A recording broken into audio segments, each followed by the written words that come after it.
હે સહચરી, પોતાના મધુર હાસ્યથી જેમણે બધી સુંદરીઓના દિલ જીતી લીધા છે, એવા રાધાવરના કુમારિકાઓના મિલનની વાત તું સાંભળ.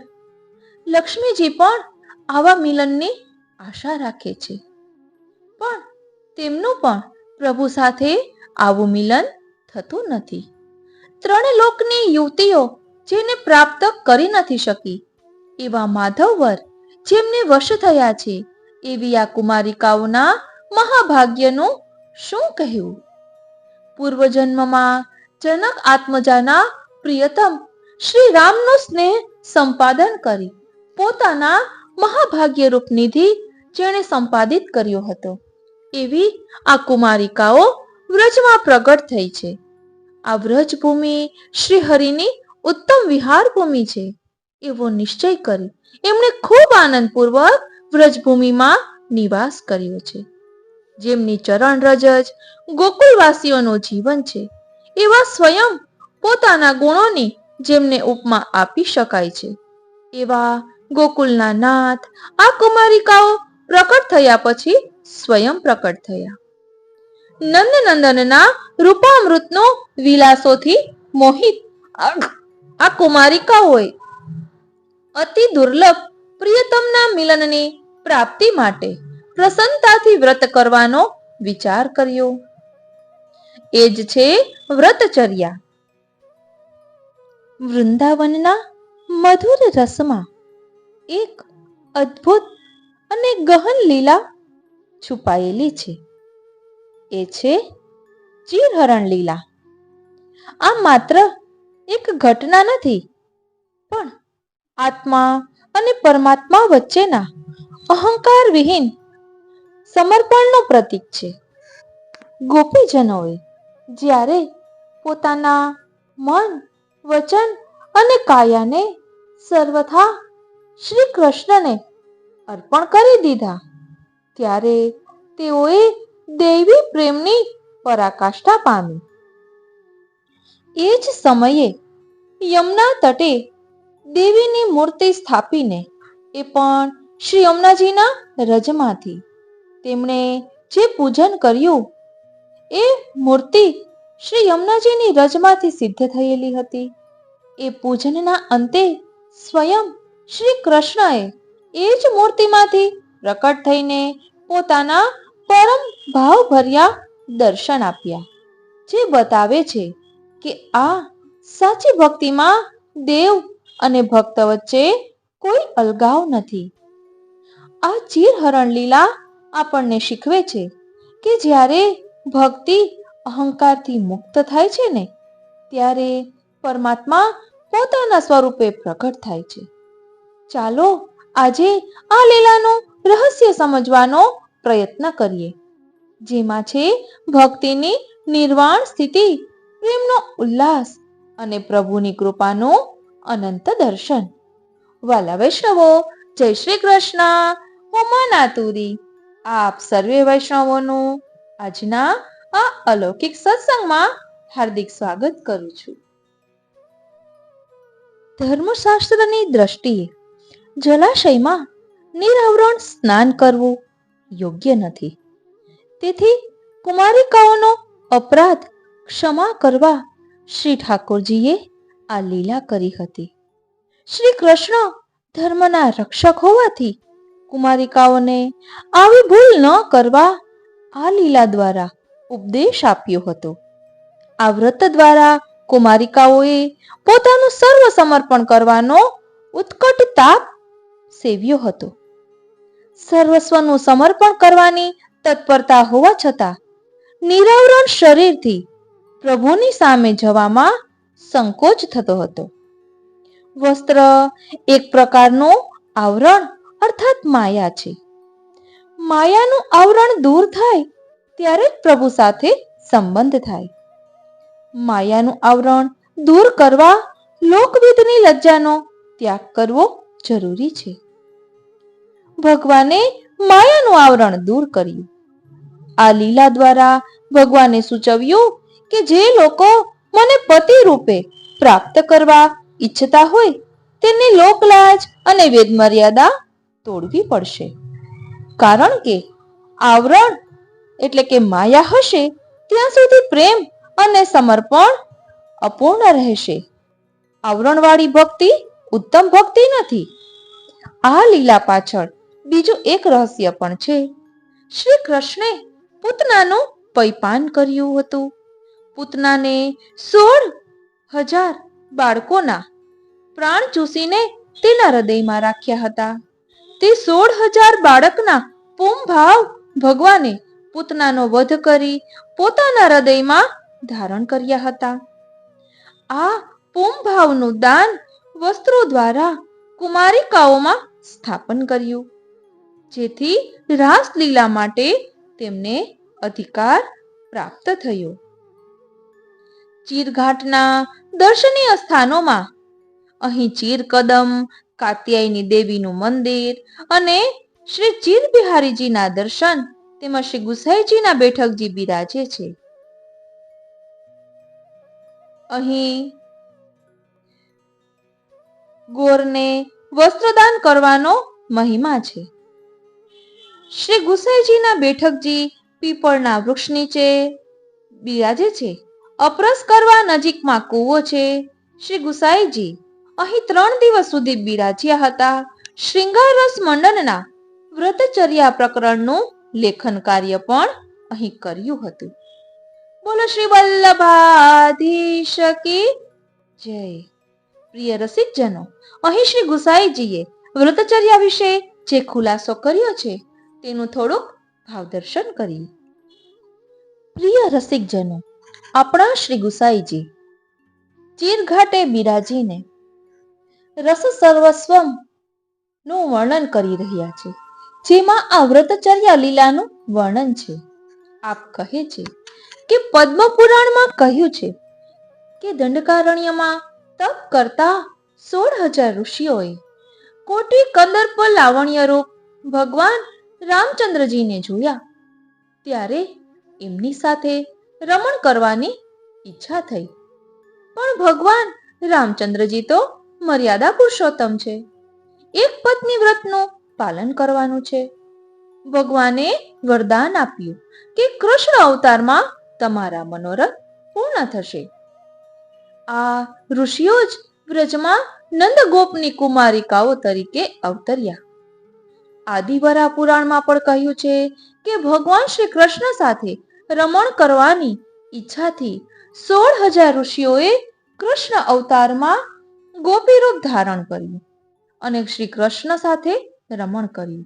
મહાકુર્મ પુરાણમાં પણ લખ્યું છે કે મહાત્મા અગ્નિપુત્રોએ તપ કરી સ્ત્રી ભાવ પ્રાપ્ત કર્યો અને જગત કરતા વ્યાપક વાસુદેવ ભગવાનને પતિ તરીકે પ્રાપ્ત કર્યા.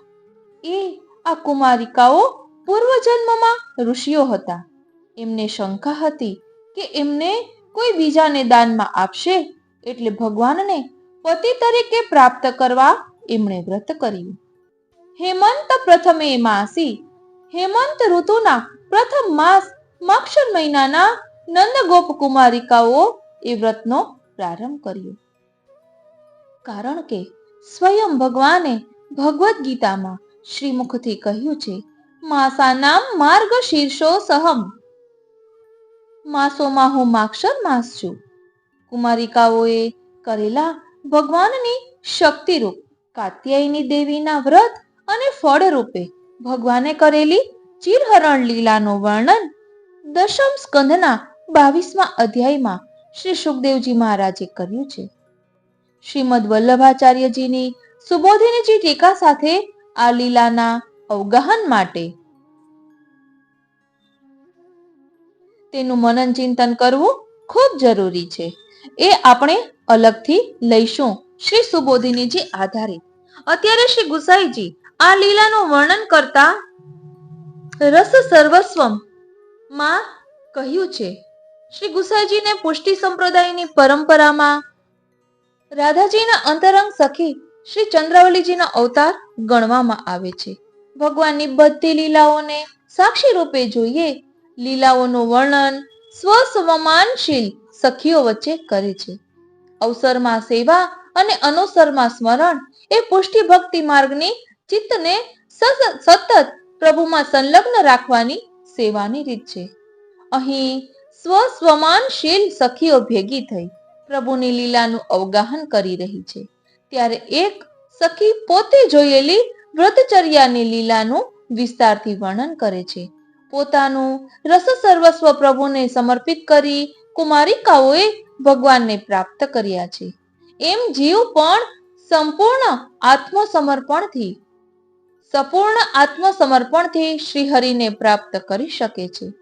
લૌકિક રીતિ પ્રમાણે અલૌકિક આત્મસમર્પણની કથા અહીં કહેવામાં આવી છે અને ભગવદીઓએ એ જ અર્થમાં તેનો અનુપમ રસાસ્વાદ લેવાનો છે.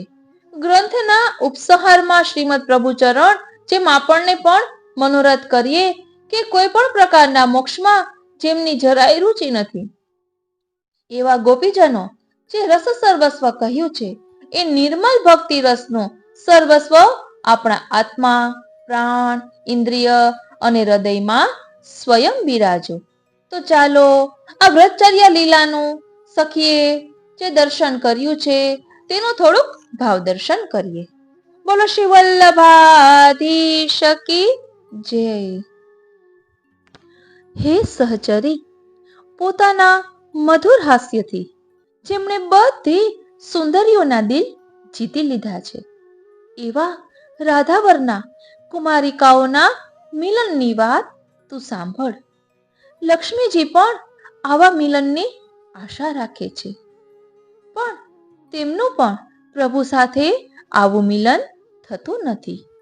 ત્રણ લોકની યુવતીઓ જેને પ્રાપ્ત કરી નથી શકી એવા માધવવર જેમને વશ થયા છે એવી આ કુમારિકાઓના મહાભાગ્યનું શું કહેવું.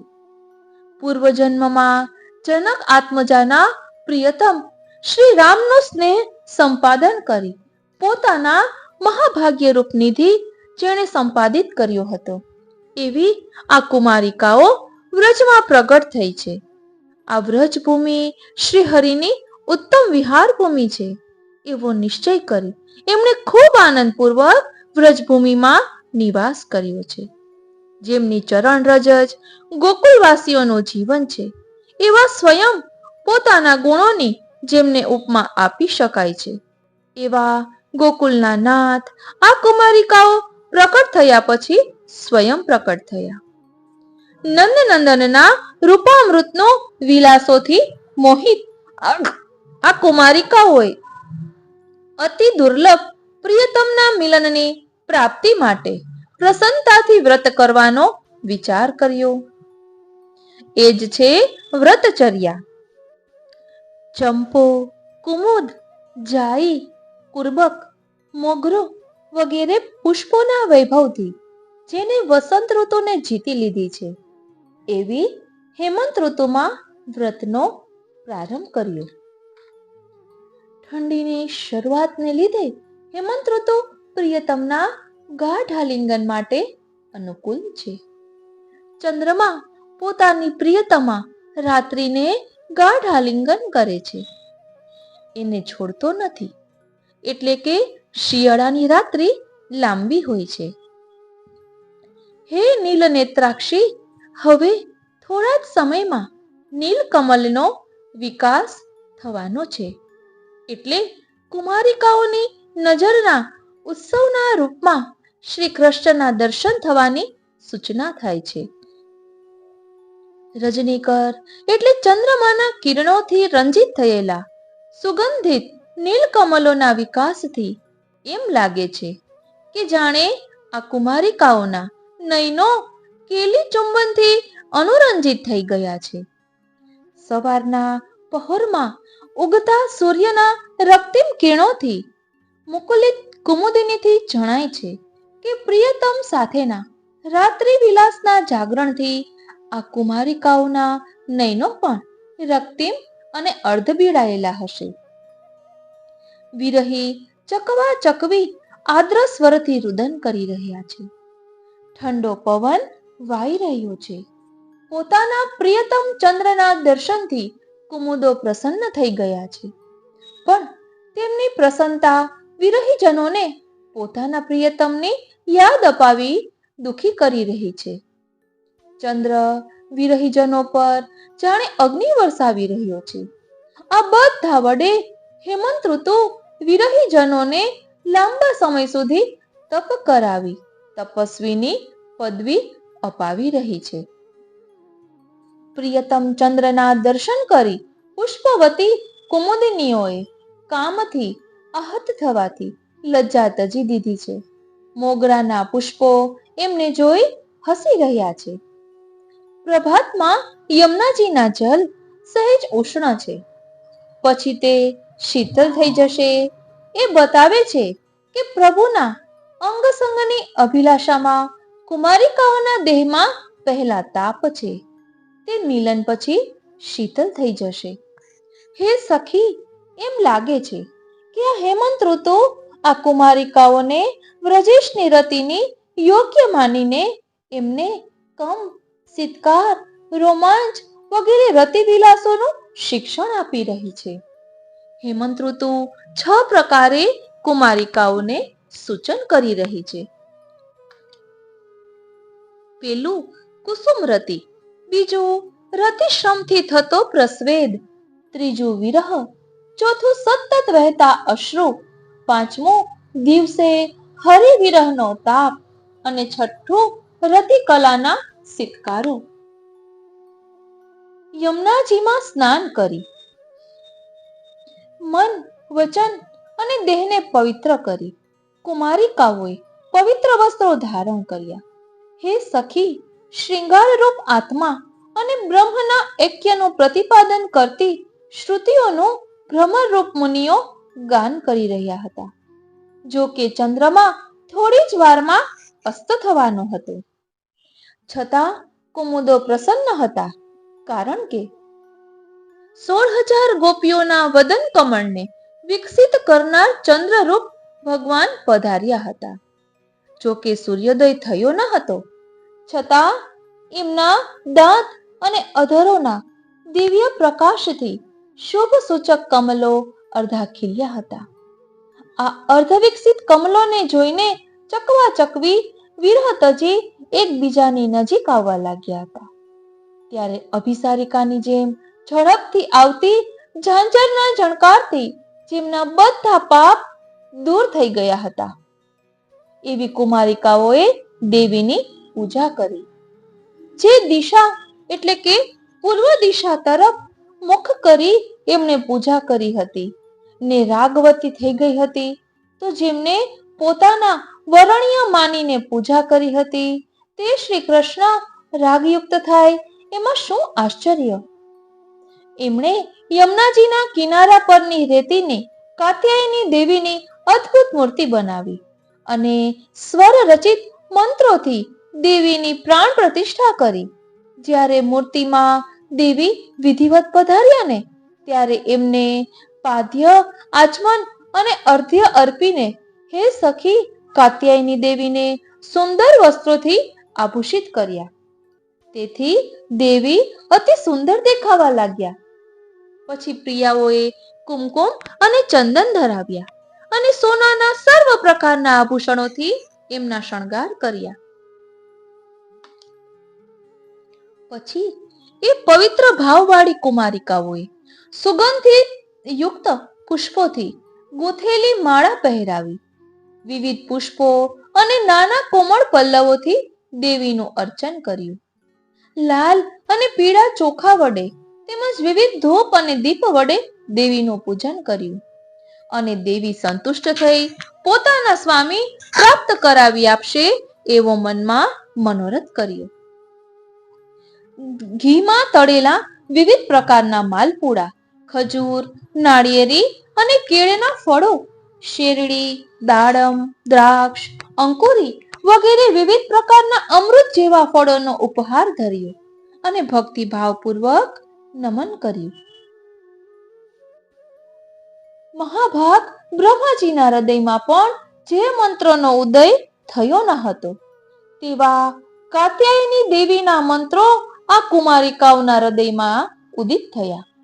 તેઓ પ્રસન્નતાપૂર્વક હે મહાયોગીની, હે અદ્ભુત રતિભરાધીશ્વરી નો જાપ કરવા લાગ્યા. એમ જાપ કરતા કરતા અતિ સુંદર આ કુમારિકાઓ મૌન થઈ ગઈ. કુમારિકાઓ પ્રાર્થના કરે છે, હે દેવી, અમારા પૂર્વના પુણ્યને લીધે શ્રી પતિને જ અમારા પતિ કરજો. અમે આપને સાષ્ટાંગ દંડવત કરીએ છીએ. આપે બધાના મનોરથ પૂર્ણ કર્યા છે, તેમ અમારા મનોરથ પણ પૂર્ણ કરો. હે સુમુખી, પછી તો પ્રિયતમ પોતાની મેળે જ એમના હૃદયમાં તરત જ પ્રાદુર્ભૂત થયા. એટલે એમના હૃદયમાં કેવો ભાવ પ્રગટ્યો, કેવા ભાવ પ્રકટ થયા એ હું જાણતી નથી. ધ્યાન આપજો વાલા વૈષ્ણવો, હૃદયમાંથી પ્રભુ પ્રકટ થયા. ગોપિકા પતિનો પતિ રૂપે હૃદયમાં જ આવિર્ભાવ થતા આ કુમારિકાઓ એમની સાથે સ્નેહ ગોષ્ઠી કરવા લાગી. એટલે આ આત્માનું રમણ છે, નહીં કે દેહનું, એ વાતનું ખાસ ધ્યાન રાખવાનું છે. સ્નેહ ગોષ્ઠી કરવા લાગી. આ મિલનથી અમને જે આનંદ થયો એથી તેઓ ત્રણ લોકના સુખને ઘાસના તણખલા જેવું તુચ્છ ગણવા લાગી, તેમજ મુક્તિ પણ તુચ્છ કરવા લાગી. પ્રિયતમનો પ્રગટ અંગસંગ થાય અને પોતાના મનોરથો પૂર્ણ થાય એવા શુભ સમયની કુમારિકાઓ પ્રતીક્ષા કરવા લાગી.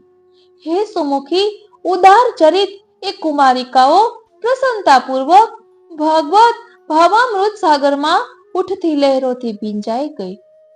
પ્રભુ પ્રેમના સાગરમાં ડૂબેલી કુમારિકાઓ પ્રભુના મિલનનો જે મનોરથ કરે છે એનું વર્ણન કરતા આગળ કહે છે, ઓ શ્રીનાથજી, ઓ શ્રીનાથજી. કુમારિકાઓ મનોમન પ્રભુના સ્વરૂપનો વિચાર કરે છે. પ્રિયતમ આ માર્ગે એકાંત મારી પાસે આવશે ત્યારે એમણે મોરપીંછનો મુકુટ ધારણ કર્યો હશે, ચંદનના લેપથી સર્વાંગ શોભતું હશે, મદમસ્ત હાથીની ચાલનું અભિમાન ઉતારે એવી એમની ચાલ હશે, પુષ્ટ નિતંબો પર પીતાંબરનું આવરણ પડ્યું હશે, કાનોમાં કુંડલ હશે, નયનોમાં મસ્તી હશે, સ્મિતથી વદન મોહક હશે અને શ્રીકંઠમાં કુંદની માળા ધારણ કરી હશે. પ્રિયતમ કેવી રીતે મળશે? કંઈક ઉતાવળી, ઊંચી અને સંતપ્ત દ્રષ્ટિવાળી અને ઉત્સુક મનવાળી, મને ગ્રીષ્મ ઋતુમાં મેઘ ચાતકને જેમ મળે ને એમ મળશે કે શું?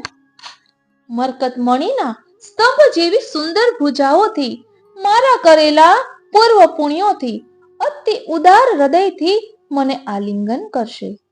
હું પણ મારી રોમાંચિત ભુજાઓથી મારા પ્રાણ પ્રિયને મારા પુષ્ઠકુચો વચ્ચે દબાવીને ગાઢાલિંગન કરીશ. ત્યારે પ્રિયતમ મારો અંબોળો પકડી મારું વદન ઊંચું કરી ચુંબન કરશે અને અમૃત જેવા મધુર વચનો કહેશે. ત્યારે એમના નાકમાં સુંદર મોતી ઝૂલતું હશે અને દંત પંક્તિ રાગયુક્ત હશે. પ્રિયતમનો અધરોષ્ઠ સાહજિક રીતે જ લાલ છે, તેનું અધરામૃત મને પાશે, તેમજ ભાવનો આવિર્ભાવ થતા રસયુક્ત વિલાસ કરતા મારા આધરનું પાન કરશે. ત્યારે અધર દંશથી હું સિત્કાર કરતી હોઈશ. આલિંગન વખતે અંગ પર કરેલા ચંદનનો લેપ પણ અંતરાય રૂપ લાગતો હોવાથી જે સહન નથી કરતા એવા, જેમના અંગનું સૌંદર્ય સહજ છે એવા પ્રિયતમ મોતીઓના હાર પણ નડતો ન હોવાથી એને પાછળ નાખી દઈ એકાંતમાં આવીને મને આલિંગન કરશે. તે વખતે આપે નીલકમલની માળા ધારણ કરી હશે, કસ્તુરીનું તિલક કર્યું હશે અને એના પર અલકલટો ઉડતી હશે. આ પ્રમાણે થશે ત્યાં હું મારી સખીઓ સહિત વૃંદાવનની કુંજમાં જઈને ભાગ્યોદય થતા નંદકુમારને મળીને સુખી થઈશ. યમુનાજીના કિનારે મંદ મંદ પવન વાઈ રહ્યો હશે, ત્યાં હું એકલી જઈને એકાંતમાં મળેલા પ્રિયતમ સાથે ઘણી વાર સુધી વિવિધ રમણ કરીશ. આ પ્રમાણે દરેક ગોપીજનો પોતપોતાના મનમાં આવા વિવિધ મનોરથો કરતા શ્રી કૃષ્ણના પ્રેમમાં સાહજિક ડૂબી ગયા. એટલે અન્યની પૂજા કરી શક્યા નહીં. પછી વ્રજભૂમિની બધી દેવીઓની કૃપાથી એમના હૃદયમાં નંદનંદન પ્રગટ થયા. એટલે ગોપીજનો નંદનંદન અમારા પતિ થાવ એવી અભિલાષાથી સર્વદા એમની પૂજા કરતી હતી. આ રીતે રાતભર રતિની ભાવનાથી વિવિધ રતિ ક્રીડાના રમણના શ્રમને કારણે હે આલી એ બધી સવારમાં ઉઠી પોતાના સુંદર દેહ પર ઉલટા સુલટી વસ્ત્રો ધારણ કરી બધી ભેગી મળી યમુનાજીના કિનારે ગઈ. હે સખી, રસ્તામાં જતા પોતાના પ્રિયતમ પોતાના ટોળામાં જ બિરાજમાન છે એમ માની એકબીજાનો હાથ પકડી નિશંક થઈને પ્રિયના રસાભાવમાં મસ્ત થઈ ગાવા લાગી. ચંદ્રમા જેવા મધુરાનંદ માનદ કામદેવને માન આપનારા, ગોપીજનોના નયનોના ચકોર અને એમને સુધારસનું પાન કરાવનારા, રાધાજીના નયન કમલને વિકસાવનારા, મનોવાંછિત વરદાન આપનારા, અંધારી રાતમાં ચમકતા તારાઓની જેમ શ્યામ વદનમાં ચમકતી ધવલદન પંક્તિને અધરોથી આવૃત કરી અધરામૃતની વર્ષા કરનારા, વ્રજના આનંદના પુંજરૂપ વ્રજમાં પ્રકટ થયા છે. આવા આનંદના કંદરૂપ શ્રી કૃષ્ણ વ્રજના સ્વામી, આનંદના પુંજરૂપ શ્રી નંદરાયજીના મહાભાગ્યથી વ્રજમાં પ્રગટ થયા છે. તે રસિકોમાં શ્રેષ્ઠ શ્રી ગોપીજનોના પતિ મારી દ્રષ્ટિમાં સારી રીતે પ્રકટ થયા છે. એમના વદન કમળનો સદા જય થાવ. રુચિ સ્મિતમાંથી સ્ત્રવતી નિર્મળ સુગંધ વાળું મધુર વદન કમળ ભ્રમરોનું નિવાસ સ્થાન છે. તે કામાગ્નિને શાંત કરનારું, અમૃતના સાગરનો ગર્વ દૂર કરનારું છે. તે અધરામૃતનું અમને પાન કરાવો. મંદ હાસ્યથી દાંતની ઉજ્જવલતા યુક્ત વદન કમળની ચાંદનીથી જેના સર્વ તાપની નિવૃત્તિ થઈ છે એવા લલિતાજીના બંને સ્વર્ણ કલશ જેવા દુષ્પ્રાપ્ય કુછ પ્રદેશોમાં આપ મરકત મણીની જેમ વિલાસ કરશે. હે પ્રિયતમ, અમારા મનોરથ સર્વ પ્રકારે પૂર્ણ કરો. અને ગોપીજનોએ આ કાત્યાયની દેવીનું પૂજન શ્રી યમુનાજીના કિનારે કર્યું છે, શ્રી યમુનાજીના તટે કર્યું છે. શ્રી યમુનાજી કેવા છે તો કહે છે કે જ્યાં જલ કરતા પણ રજ અધિક છે એવા શ્રી યમુનાજી છે. જ્યાં રજ અધિક છે, કોની રજ છે તો મુરારી પ્રભુની ચરણ રજ છે. એનાથી યમુનાજીની વિશેષતા છે. એ રીતે જો ગિરિરાજીમાં જુઓ તો વ્રજરજ મેં લોટત ગોવિંદ કુંડ મેં નહીએ તરેટી શ્રી ગોવર્ધન કી રહીએ. તો શ્રી ગિરિરાજીની તળેટીમાં પણ શ્રી ઠાકોરજીના ચરણારવિંદની રજ છે. વૃંદાવનમાં પણ ચરણારવિંદની રજ છે.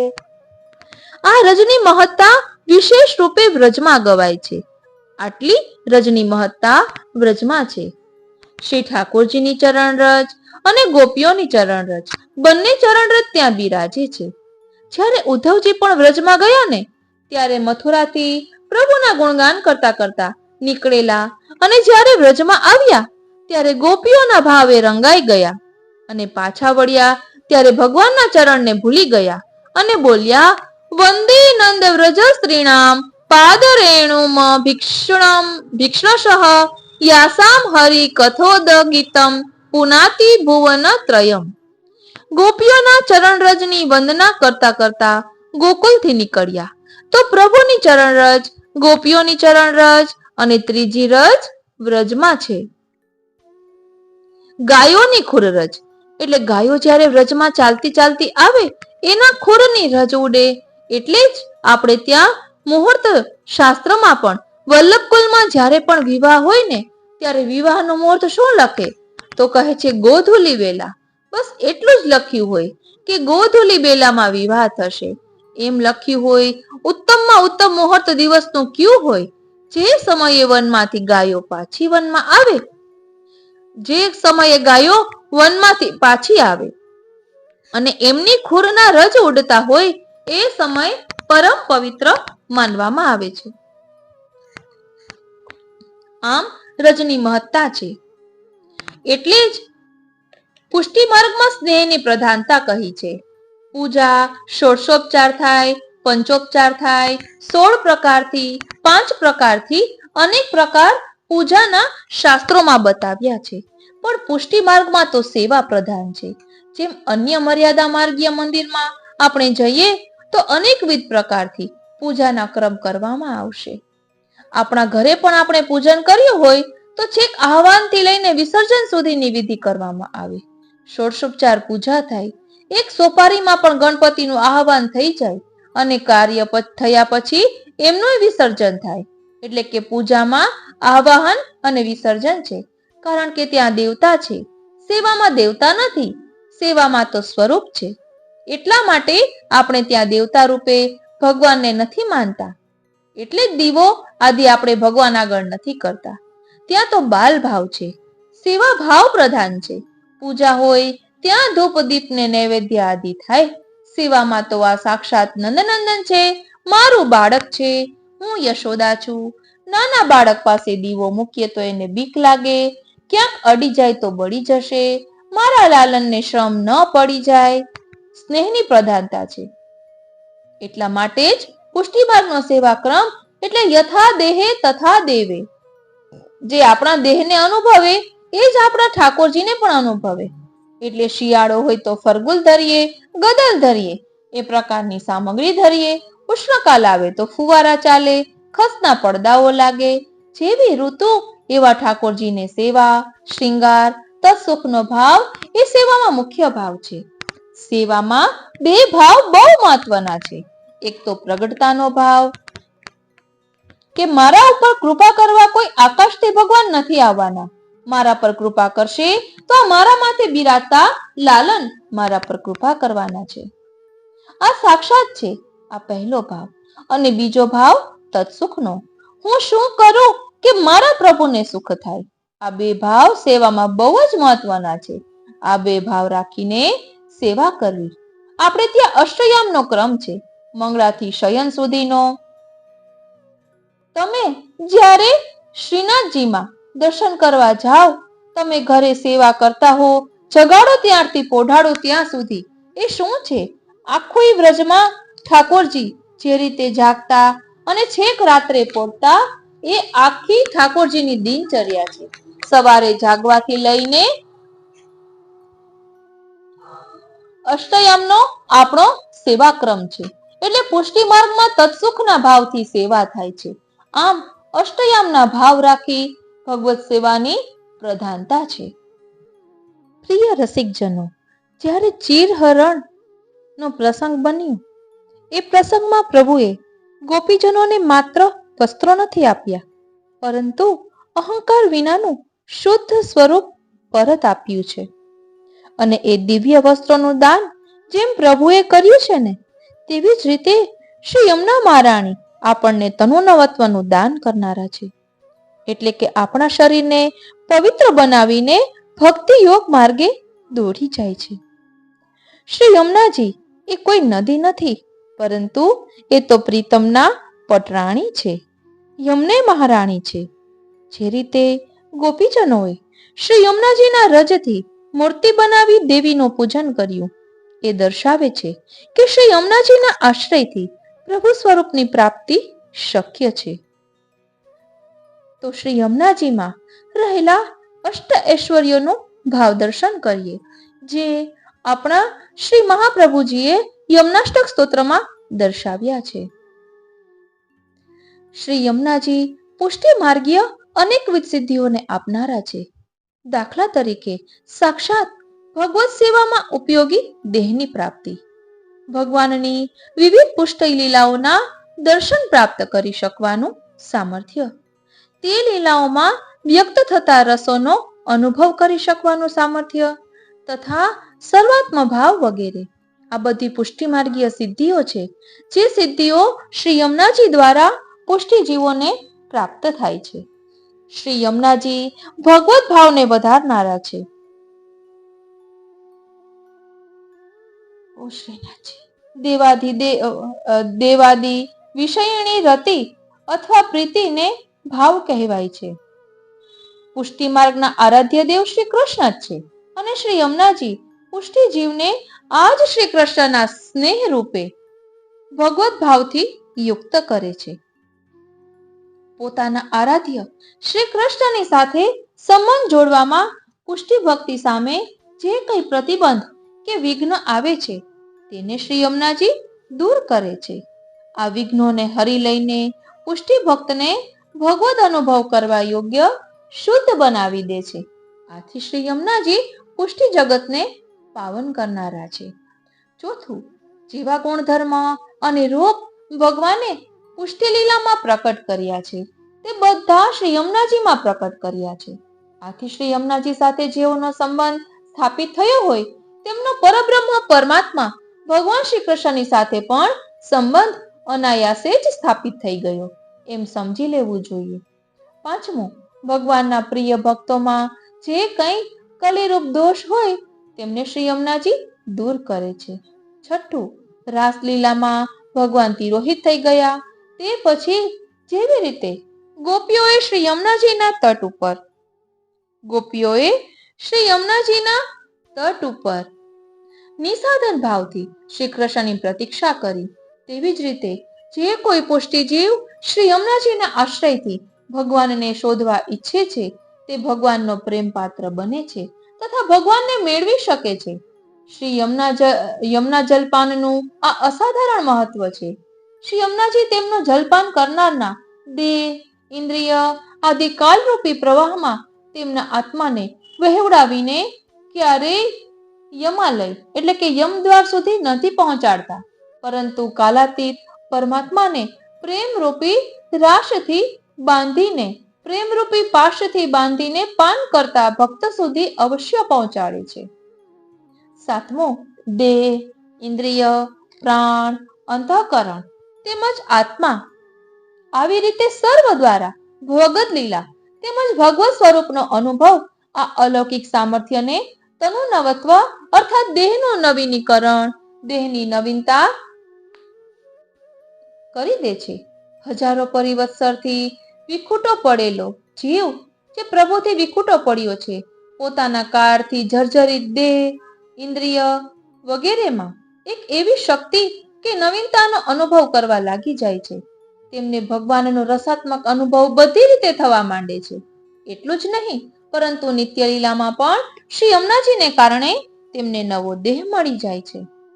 આઠમું, શ્રી યમુનાજીના તટ ઉપર તથા જળમાં પણ શ્રી કૃષ્ણની અનેકવિધ લીલાઓ આધિદૈવિક રૂપે સનાતન ચાલતી રહી છે. શ્રી યમુનાજીમાં જલ ક્રીડાની મગ્ન પરમ આનંદાત્મક પ્રભુનો આનંદ જ શ્રમ જલકણોના રૂપમાં ઉછળીને શ્રી યમુના જલમાં તાદાત્મ્ય પ્રાપ્ત કરી લે છે. આથી શ્રી યમુના જલ સ્નાન પુષ્ટિ ભક્તોમાં શ્રી કૃષ્ણની સાથે અંગ સંગના અનુભવનો રોમાંચ પેદા કરે છે. શ્રી યમુનાજીનું આ આધિદૈવિક સ્વરૂપ સમગ્ર રીતે લીલા સામયિક પુષ્ટિ ભક્તોના અનુભવનો જ વિષય થાય છે. આંશિક રૂપે તો પણ આધુનિક પુષ્ટિજીવોને માટે પણ પ્રતિબંધ કરનારા દોષોનું નિવારણ શ્રી યમુનાજીની કૃપાથી સ્વભાવ વિજય, ભગવત ભક્તિ તથા ભગવત પ્રેમનો અધિકાર શ્રી યમુનાજીની કૃપાથી પ્રાપ્ત થાય છે. આથી શ્રી યમુનાજીની કૃપાથી પુષ્ટિ જીવ પુષ્ટિ માર્ગમાં પ્રવેશવાને યોગ્ય બને છે. આ મંગલ વિધાન શ્રી યમુનાજીનું કાર્ય છે. આથી તેમની સ્તુતિને પુષ્ટિ માર્ગીય ઉપદેશમાં મંગલાચરણ રૂપે યોજવામાં આવે છે. એટલે જ આપણે દરરોજ શ્રી યમુનાષ્ટકનો પાઠ કરતા હોઈએ છીએ. માટે જ શ્રી મહાપ્રભુજી, શ્રી ગુસાઈજી, શ્રી હરિરાયજી બધા જ શ્રી યમુનાજીને નમન કરવાનું કહે છે. બોલો શ્યામ સુંદર શ્રી યમને મહારાણી કી જય. પ્રિય રસિકજનો, આમ શ્રી યમુનાજી તનુનવત્વનું દાન કરનારા છે. અત્યારે આપણે કેન્દ્રમાં સત્સંગના સ્વરૂપમાં ગોપમાસમાં વ્રતચર્યા લીલાનું ભાવ દર્શન કરી રહ્યા છીએ. આપને આ સત્સંગમાં કેવો આનંદ આવ્યો તે કોમેન્ટ બોક્સમાં જરૂરથી જણાવશો. આવતા સત્સંગમાં આપણે વ્રતચર્યા લીલાને એક નવા જ રૂપમાં સમજીશું. ગંગાબાઈ ક્ષત્રાણીએ પણ વ્રતચર્યા લીલાનું ખૂબ સુંદર ભાવ દર્શન કરાવ્યું છે. તેનું અનુસંધાન પણ લઈશું. માટે સત્સંગમાં જોડાયેલા રહેશો અને આપના આત્મીયજનો સુધી જરૂરથી પહોંચાડશો.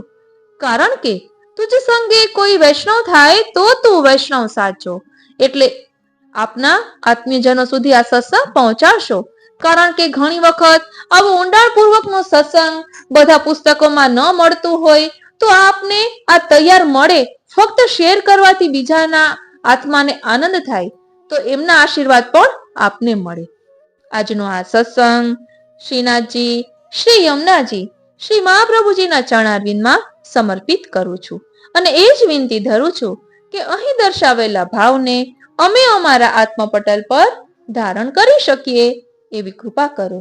જય શ્રી કૃષ્ણ.